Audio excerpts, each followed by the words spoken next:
a rapidly urbanized cultural metropolis with an estimated population of 20 million people by 2020.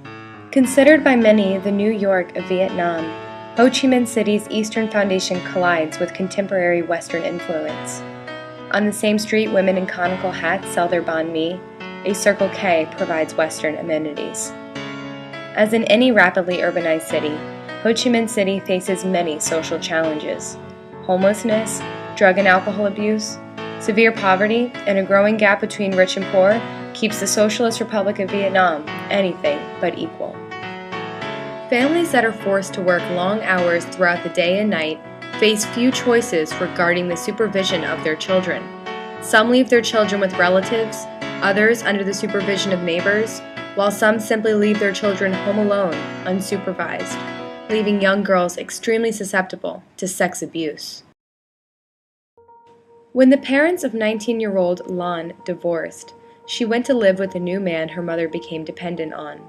Because independent women who work and raise their family alone is still a relatively new phenomenon in Vietnam, many impoverished women rely solely on men for support.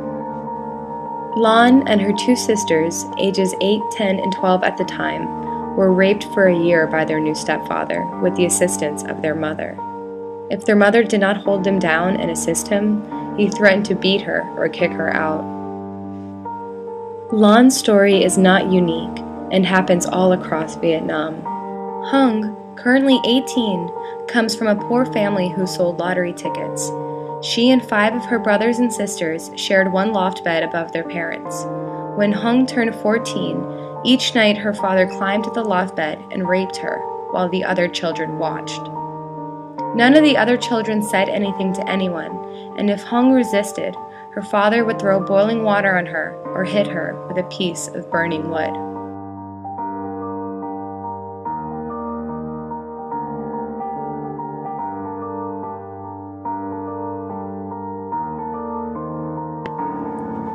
For young Trin, her parents were very poor and had to leave her home alone every day while they went to work.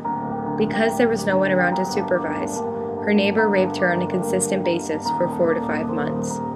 Trin became pregnant from the rapes and was forced to abort the baby before the age of 13.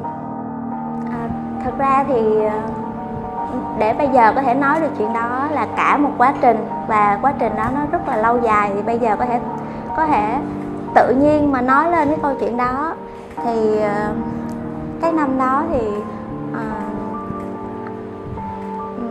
rất là không may khi mà đã bị xâm hại bởi một người hàng xóm, mà lúc đó thì nói chung là cũng còn nhỏ nữa. Thật sự lúc đó không biết gì hết. 18-year-old Han's 2 years of sex abuse started at the age of 10 when she went to live with her aunt and uncle after her mother died. Han was raped by her uncle for 2 years and was eventually impregnated by him. One day at the market, after feeling very ill, she went to the bathroom and miscarried a baby. She did not understand what was happening to her, and neither did her aunt, so she was brought to a hospital. Đi lên bệnh viện gia đình, xong rồi người ta mới siêu âm, thì người ta mới hỏi là có ai đã quan hệ với em chưa, thì lúc đầu em nói là em mới giấu, tại vì khi mà ổng làm chuyện đó với em, ổng nói là không có được nói cho ai biết. Thì ổng nói là tại vì ổng cứ mỗi lần mà em làm một cái chuyện gì sai một tí thôi là ổng đánh em rất là sợ. Nhi đồng 2 á, xong rồi lúc đó thì ổng mới vô, ổng mới nói em một lần nữa, ổng nói là đừng nói ai hết, ổng mới nói đừng nói ai hết á. Rồi ổng mới nói là nói cái người mà ở trên trường em á, nói ai đã làm em chuyện đó, ông kêu em nói như vậy. Nhưng mà lúc đó trong lòng em rất là khó chịu, em biết chuyện gì xảy ra. Han was very frightened when her family came to see her at the hospital, so she lied about what happened.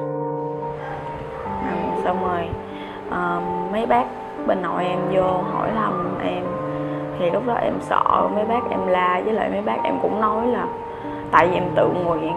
Lúc đó em cũng tức lắm. Xong After the incident, her aunt, the wife of the rapist, moved in with Han and another family member. During the day while the other family member was at work, her aunt would beat her and berate her for what happened with her husband. She spent most of her time on the streets, too afraid to go home. In 2007, the Vietnamese government passed the Law on Domestic Violence Prevention and Control, which came into effect on July 1, 2008. The law legislates the duties of the state, individuals, families, organizations, and institutions in regards to preventing and controlling domestic violence and supporting of its victims. The law also defines what constitutes domestic violence and states that those who perpetuate domestic violence shall either be fined as a civil violation, disciplined, or charged for criminal penalty and have to compensate for any damages caused. However, victims are reluctant to report such cases, and the Vietnamese believe violence to be a private, family-related matter. Despite the law's recent implementation, as of 2008, there were no known cases of spousal rape being prosecuted. Luckily, these 4 girls ended up in a shelter and were rescued from their torment. However, many girls like Han facing this type of abuse run away to the streets, seeing nowhere else to go.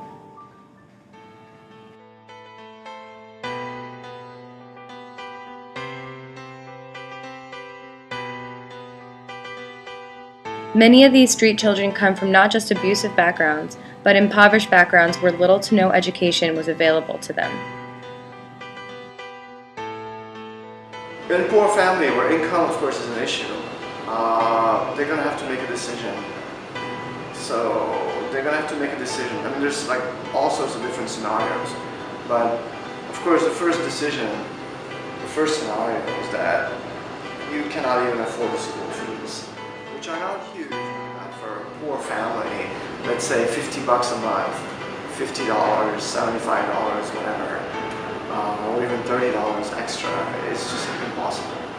So the kids, even from middle school, you know, a lot of kids are taken out of school.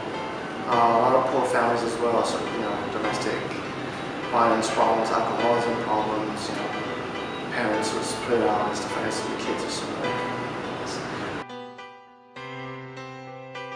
On the streets with no education or skills, these children often resort to selling lottery tickets or shining shoes for money. For young girls, prostitution is seen as one of the only viable and lucrative options they have to support themselves.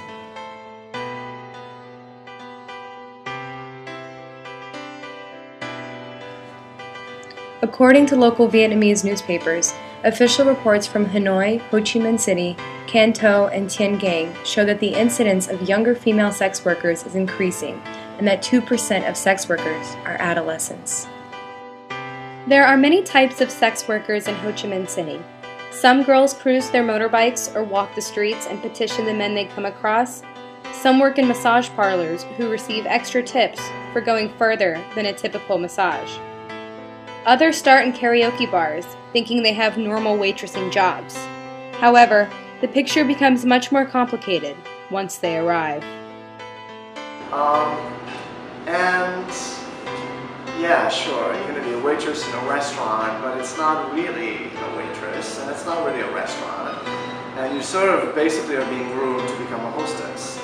And at first, you know, they're sort of targeted, like, okay, this one is sort of good looking, she's sort of like this, she's sort of vulnerable, whatever. So they groom them, they put them in debt, right? They say, oh wow, so yeah, you're pretty, you want to go buy some clothes? So the girl's like, wow, somebody's sort of taking care of me and buying me some clothes, and somebody I know, or she makes a lot of friends very quickly, and there's a bunch of older girls, whatever, it's sort of fun, right? And so they buy her a little necklace, they buy her so like a nice shirt, earrings, whatever, some makeup, and whatever, right? And then after a couple of weeks they say, well, you know, man, you've been spending a lot of money, so we loan you basically, you know, $200 in clothes and stuff like that, so, you know, so how are you going to pay that back, you know? And that's when the trouble starts. Managers of the bar start suggesting to the girls at first that they may want to hang out with the customers. Soon, girls are being asked for sex from their customers. After that, the girls go in many different paths.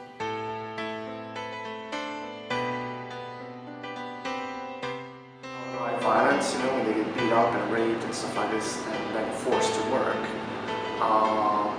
Or there's sort of situations of sort of peer pressure, or in some cases a girl says, well, actually I sort of like having money and whatever, and so she doesn't enjoy obviously sort of the activity, but sort of, yeah. But the key point here is that debt is used as a mechanism, and this is a very Southeast Asia wide sort of phenomenon. It's called debt bondage.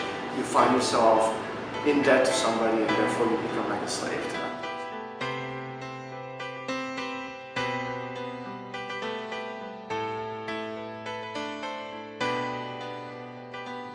$200 may not seem like a lot, but these girls are deeply impoverished and live day to day.